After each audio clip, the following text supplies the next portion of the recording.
Hi everyone, welcome back to Kat's Book Corner, where we talk about all things book and bookish.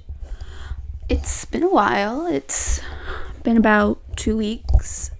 Now, I actually did plan, I had an entire schedule planned, but it didn't happen because I was having some troubles with my ear. And I was also spiraling. And I wasn't feeling great, so took a little break. But I do have 2 videos planned to film tonight, so you'll probably get one tonight and tomorrow. And then we should be back to our regular scheduled program. And I am really, really hopeful that I'll be able to stick to it this time. But going into not the video, but like what I've been reading, I've almost finished it. I'm on page 328.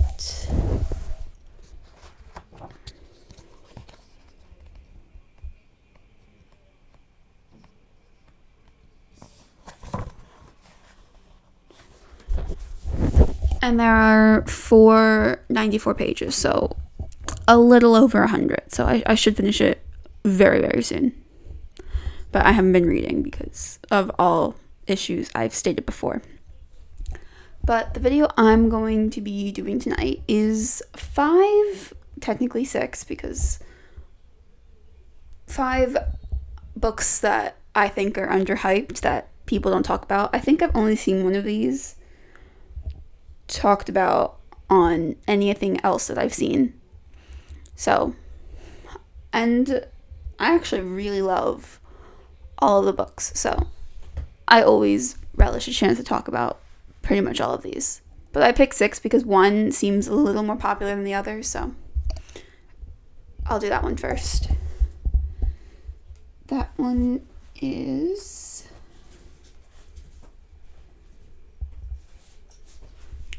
Trial of the Sun Queen. Now, I really, really like this book. It was a 4.75, so it's really, really good. I really like it. The competition that happens with lore, and you get the POV of the Aurora King's son, Nadir. He's fun too. I really like him. I wish we got more in this book, but he's in more of the next books in the series, and I really, really do like it. It's a little tropey, but that's fine. Like, I don't particularly care if it's written well, and like the tropes aren't the main points of the story. They're just there because they're fun. That's always good. So that was fun. And like, there's a mystery, sort of. Like, I think it's quite easy to figure out if I'm right. I think I'm right. So there's that. Meet a lot of characters, like just fun side characters. Like, I don't know if you're supposed to like him, but I love Gabriel. Gabriel's really, really fun, as well as Nadir's sister. I don't remember her name, but I really like her as well. And Laura's brother and sister in the prison. Those people are good too. But like, I like that they kind of lure you into a false sense of security. If like this is like your first fantasy like romance like this, then you'd be like, oh, then it goes this way, and they grow from this relationship. They don't understand the starter romance, if you get what I mean. So, I mean, this wasn't my first, so I obviously knew like Atlas wasn't going to be the final guy, but it's always fun to read because you can like just see those sort of things. But I really, really liked it. I like the twists and turns and the big reveal at the end, if you weren't paying attention, which I was, so it wasn't really a big turn, but it's still really, really good, and I still really did like it. It was fun. Yeah, I'm excited to read the next one, and I do have that one. I think it's called Rule of the Aurora King, and it's got like a green cover, so you can see me talking about it, I think, in the previous video and a video from like a couple months back when I bought it. So yeah, that one, I'm excited for that one because I liked the series so far. I think it's a completed series. There's 4 books. So yeah, the contest, super fun.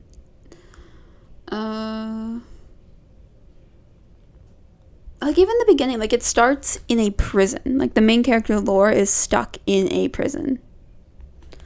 And it's very comedic, and I think it's funny. Like, literally, the first line in the book is, "That bitch took my soap." Like, because she's in prison, and, like, it's funny. I think it's fun. But, and they always, like, there's so much, like, lore and history to, like, the world that they're building, like, the Sun King's territory and the Aurora King's territory, and, like, the Heart Kingdom, which I think will be important later, but isn't important now, because I think Lore might know something about that.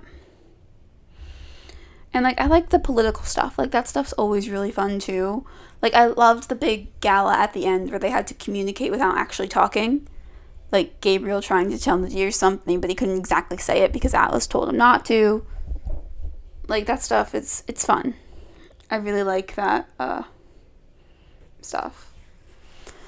But, yeah. I really like this book, and it's the only book out of, like, the other 5 that I have down here that I've actually seen people talk about. But I think more people should talk about it because I like it. I think it's really good. But other people might not, so maybe that's why it's not. But I like it. It's fun. It's a good, fun time. Okay. Moving on to Foul Lady Fortune. I don't think I've heard literally anyone talk about this book. And it's so good. Like, I really, really like it. I think it's fun.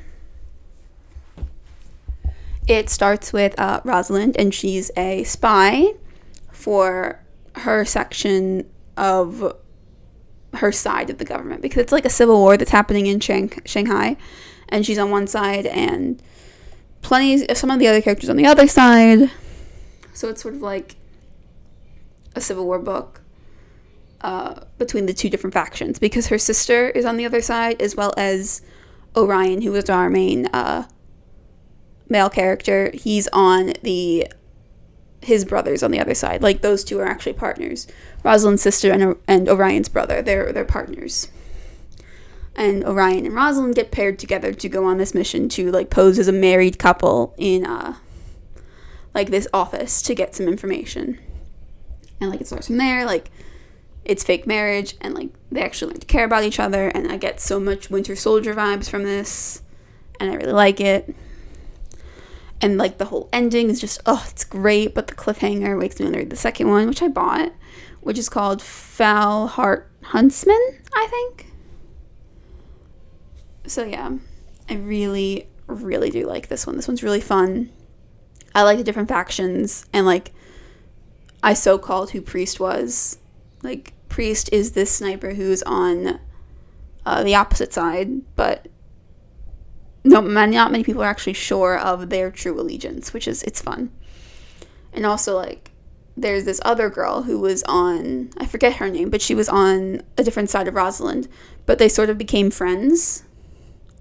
So when Rosalind got the information, she trusted her to deliver it to her sister. But it didn't really go as planned, and it's just, it's so good. And, like, the final battle, and, like, all of, like, the fight scenes. And also, like, there's, like, some little hint of the fantastical and supernatural with Rosalind and Orion. Mostly Rosalind, because you don't know about Orion until later. But, like, she was basically, like, I think experimented on, or she was given, give me 1 second, I'm going to check. Okay. Yeah, she was saved from death by, like, this miracle drug, but it means she doesn't sleep, like, she doesn't age, so she's kind of stuck. So like there's some that sort of fantastical thing with like a miracle drug like on the streets and stuff. And it's fun. I really, really like it. And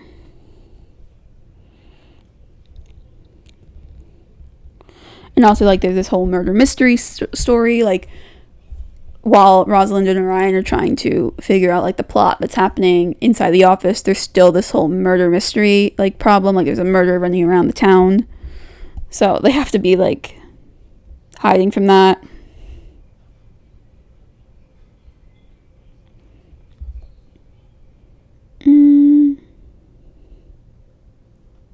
Like each of them like keeping secrets from each other, and then like the relationship like starts, and it's just it's so good.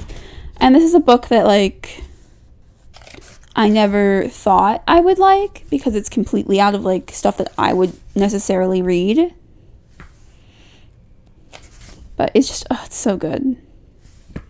Like I think I finished this in either 2 days or a day, and this is like a 500-page book, and I finished it like pretty much in a day. So yeah, I really, really liked this one. It was really good. And I'm going through the second one hopefully this summer. But I really liked it. It hooked me, not immediately. It hooked me like I think it's right after we meet Orion and his sister Phoebe. Or maybe it's a little after that, but like that's where it kind of hooked me. But it was overall it's really, really good, and I really, really like this one. Okay, moving on to another book that I really love, but I haven't heard anyone talk about it. It's The Darker Shade of Magic. And I really love this one. I haven't heard nearly enough people that should be talking about this book talk about this book. The main characters are Delilah and Kell. And like there's this whole fantastical like magical element to the worlds, where there are distinctly 4 different Londons. There's Grey London, which has no magic. Red London, which has pretty much good control over as much magic as they have.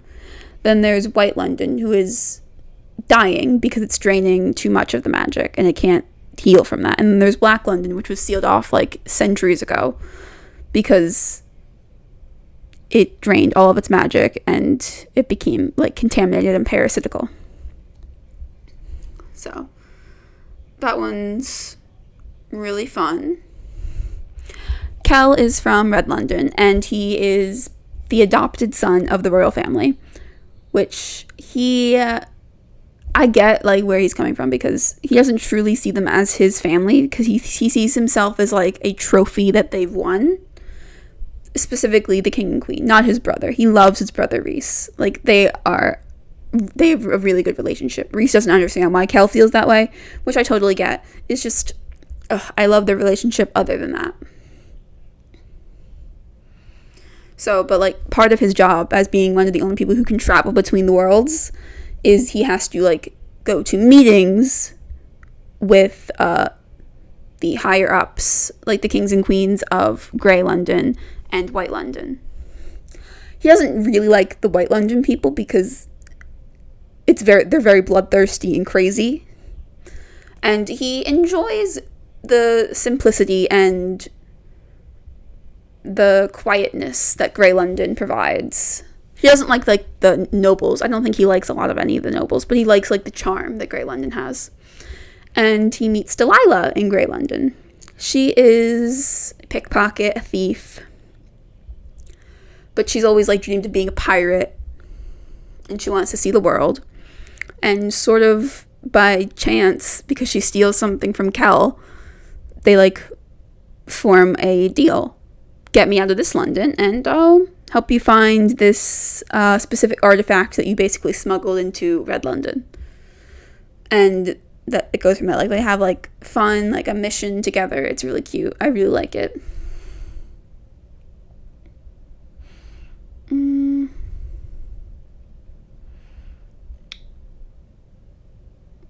But there's like so many, like, I love the magic of this world. It's so fun. It's really, really good. I really, really like this book. Like, Delilah and Kell are really fun characters. Like, both of them. And you both want to see them succeed, even when, like, they're being kind of assholes to each other, which happens in the beginning when, like, they're meeting each other. But, like, the magic system is great. Like, using too much magic can take from you. And I have theories about why I think Delilah is able to travel with Kell. Because there is literally only supposed to be the people like Kell and Holland, who's the one from White London who can do what he does, which can travel between the worlds. Like, it's very rare that someone can have that power. And no normal person, specifically from Grey London, because magic has been dead there for centuries. So it's like, that you could even travel between the worlds is crazy in and of itself. So, I have theories about why I think she can do that. I'm not going to say anything, but yeah. Just, I really, really like it. I think it's so, so fun. And I also have the second one for this one too. I don't remember the title of that one, but I am hopefully going to read that soon. It's just, it's so good. And I really, really enjoyed this one. It is one of my favorite books. This is a 5-star for me. Like, I love it. Not many books can compare to this one. It's so good. Like, I finished this on Christmas 2 years ago. Like, that's how good it was. Like, I read a book, like, on Christmas, not taking a break. And it was just, so good. I loved it, like, a lot.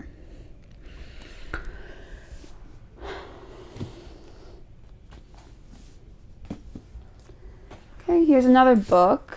Obviously, I haven't heard people talk about. It's The Demon King. My copy's like surprisingly heavy for a paperback, but this book is about Hans Alistair, who is like a reformed pickpocket, reformed like world-class thief, because he's a very, very good thief, but like he retired in order to protect his mother and his sister. And then he also has like this really odd like feature that he has these silver cuffs it's why his crime name was Cuffs. He always has them like on his wrists and he can't get them off. He's always had them. He doesn't know why he's had them. He can't sell them even though they are very priceless, and he wishes he could, because it would be a lot of money he could probably use to protect his family. And like there's all runes on them, they're magic, and like magic is a very like rare commodity here, because only very, like, specific people can do magic. And, like, there were laws in this kingdom, like, centuries ago, like, to protect the higher-ups also in the, like, country from being with a magician, because being with a magician, like, it makes them in charge of the kingdom when, like, they don't want that. But, like, times seem to be changing. And also, like, with Cuffs, I'm going to call him Cuffs because that's what he goes by a lot in the book. As he's running in the forest with his friend Dancer early in the book, like this isn't a spoiler, he steals something from a very high up wizard's son, Micah. Micah reminds me a lot of Draco from the Harry Potter series, with a bit more sympathy and a bit more crazy. So I really enjoy his character. So I'll see where he goes like later, but I am really, really excited for that. But like he steals this and like the higher wizards now after him, and it belongs to like the Demon King, who was like this crazy historical figure who basically tried to destroy the world. Then like the other character in the story, because there's two characters, there's Reza di Marina, who's the princess and like the heir to the kingdom that they all live in. And she just turned 16, and then she's eligible to get married now. And she doesn't want to get married. Like, she'd much rather rule alone, because she doesn't really see the point in a marriage. And then she wants to be she aspires to be like from the other person in the Legend of the Demon King, like the woman who became queen and defeated the Demon King. She wants to be like that warrior and like save the world. She wants to be like that person, like who can do things on her own. But like her mother, she kind of confuses me in this book. Like she does support Rhaisa, but she also doesn't in like an odd way. So I have questions about that, but and like her mother is like showing her suitors who, because of the laws, Rhaisa should not be like involved with at all, and she's very confused about like why her mother's presenting these people to her, like because these aren't part of the laws and stuff. So it's like she's confused, and like the magic starts to get out of hand, and they don't know how to handle it. It's just it's good.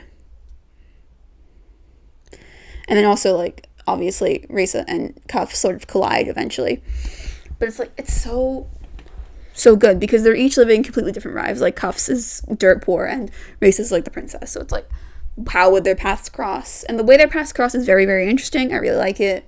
And the magic in this world is also very, very interesting. As you can see, I love magical worlds. Pretty much all of the books that I have are magical. But it's really good.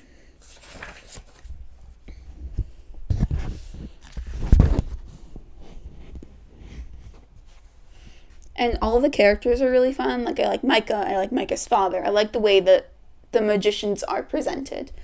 I like also how Rhaisa's family works. Because her father doesn't live with her. He's technically the prince consort. But, like, no one sees him that way. It's just so interesting. I really like it. So, I can't wait to read the second one. But, like, I really do like this one. Okay, moving on to a book that I haven't heard anyone talk about. This might be because I live in Pennsylvania, and it's a Pennsylvanian author.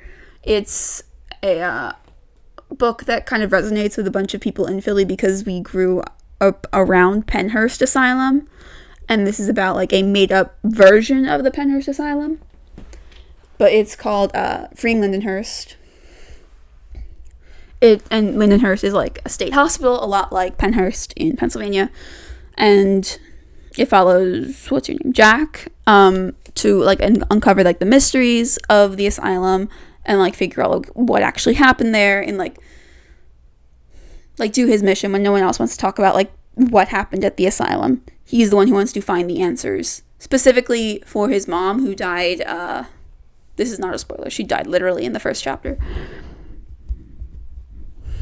So he's doing it for her because this was supposed to be like something they would have done together. So he's sort of doing it to honor her. Now, if you read this book, I would recommend don't reading the second one because I don't like the second one. It doesn't end on a cliffhanger, so you really don't have to worry. The second one literally, it picks at issues that I think are settled in this one. So I think it's unnecessary. But this one is still really, really good. I really, really like this one. Like, he's in, like, a small town that is just, there's so many secrets of a small town. And it's so fun. And,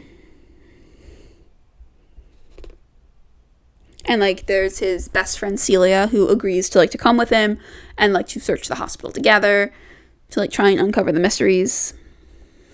Who, like, supports him. It's, like, that's his best friend. And they're great. And I really like Celia. And they do it on Halloween, and Halloween is one of my favorite holidays, so 100%, yes, I love it. So, and there's also Mose, he's the other guy on the book, like, that's Jack, that's Celia, and, like, that's Mose. He's the janitor at their school who also knows some things, and they're trying to figure out, like, what he knows. It's just, it's good. And, like, I'm going to read the back of this because I don't really know, like, a good way to properly explain it. But it's like, Jack digs deeper, unearths powerful secrets that have long been buried by patronizing adults and modern-day plot that threatens to destroy the property in just days and erase the memories of those who once called Lindenhurst home. Yeah, because a bunch of, like, the adults are trying to destroy the property to make the the town, like more tourist centric, like tear down like the remnants of this hospital, and no one's talking about it. Like, oh, it's better you don't know. It's like nothing really happened. We don't need to talk about it.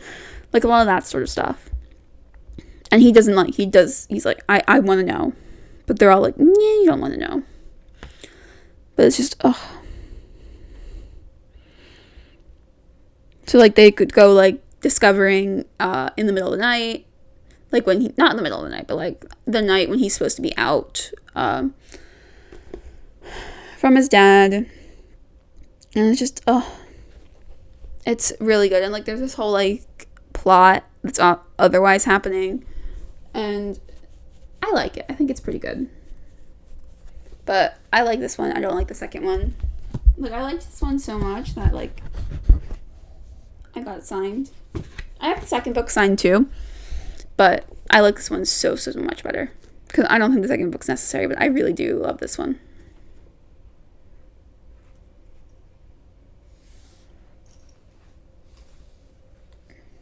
And the last one I have, I've talked about this one a lot, because it's one of my favorite books. It has one of my favorite book boyfriends in it. Like, I love it. I love it so much.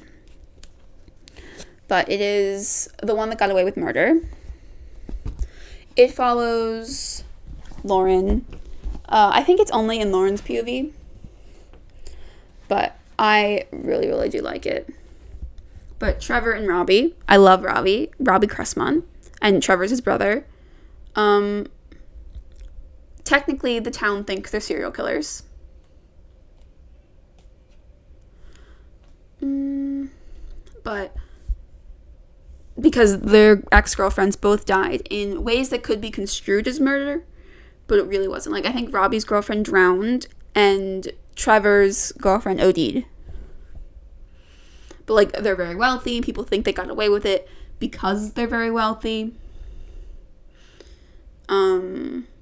But everyone in this town, like, believes they're responsible. And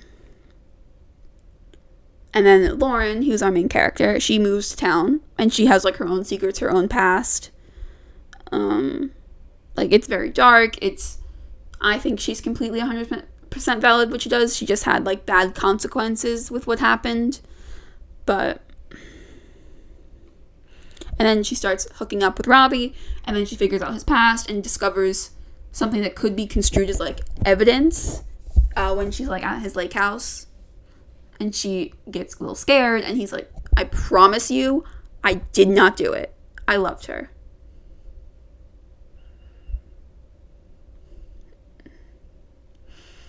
And, like, it's a lot about not who you trust, and, like, them trying to solve this whole case together, and, like, them bringing up who they think could have been responsible, and, like, this one, or it's either this one or Girl's Guide to Murder, who I didn't call. I don't remember which one exactly, so either I called this one or I didn't. But I don't remember. And, like, there's this other death that happens that they're all investigating, which a lot of people also think was the Cressmonts. And it's just, oh, it's so good. And, like, I think this is a debut book by her. It's just, it's so good. I really, really like it. And it's, like, it's a good murder mystery. Like, I really liked it. And I love Robbie. I think he's the best. Like, they're at this lake house, and Lauren finds the evidence, which I've said she finds. She finds it, and she hides in her room because she's terrified that, like, oh my god, he may have actually murdered his girlfriend. And so she lies to Robbie and says, oh, I'm just having some cramps from my period. And he's like, yeah, that's fine. And, like, outside her door, when she opens it, there's, like, chocolates, a heating pad, like, a note that says, get better soon. Like, he is adorable and cute, and it's like, ugh. He's amazing. I don't understand how anyone could have thought he would have murdered his girlfriend. Like, he seemed genuinely distraught every time they bring her up. Like, he really did really love his girlfriend. And the same with Trevor. Trevor loved his girlfriend, too. And you get, like, different, like, perspectives. Like, you get Trevor's girlfriend's best friend, who happens to be Lauren's new stepsister. Because that's why her and her mom moved here. Because her mom fell in love with this guy who lived around here. So, that's why they moved here. and also to get away from Lauren's past. But it's just, so they meet her, and they also, because Robbie's ex was on the soccer team, and I think Lauren plays soccer, or she's friends with the soccer team, I don't remember. But, like, they tell her, oh, stay away from Robbie, he killed his girlfriend. And, like, it's just, you get so many perspectives. And, like, them trying to all solve the case together, along, I think, with Robbie's best friend. Like, they all try and solve it together. And, like, you get so many clues, so many hints. It's just, I think it's really, really thought out. I think it's good. I really love it. It's so fun. I really, really love it. And everything gets pretty much settled. It's very much standalone. I don't think there's going to be a second book, but, like, I really, really love it. And I kind of want to reread it to see if it's still as good as I remember it, because I kind of love it. It's really, really good. But, yeah, those are, like, the 6 books that I think should be talked about, like, way more than they are. Because they're really, really good. They are Fat Lady Fortune, Dark Shade of Magic, The Demon King, Freeing Lindenhurst, The One That Got Away with Murder, and The Trial of the Sun Queen. And I loved all of them. I think the lowest out of all of the books that I have here is, well, that was a 4.75. I think that was a 4.5. 4.5. 4.75. 5. Yeah, they were all, like, above a 4. They were all really good. I really liked all of them. But if you liked this, please, like, comment, and subscribe. Bye, everyone.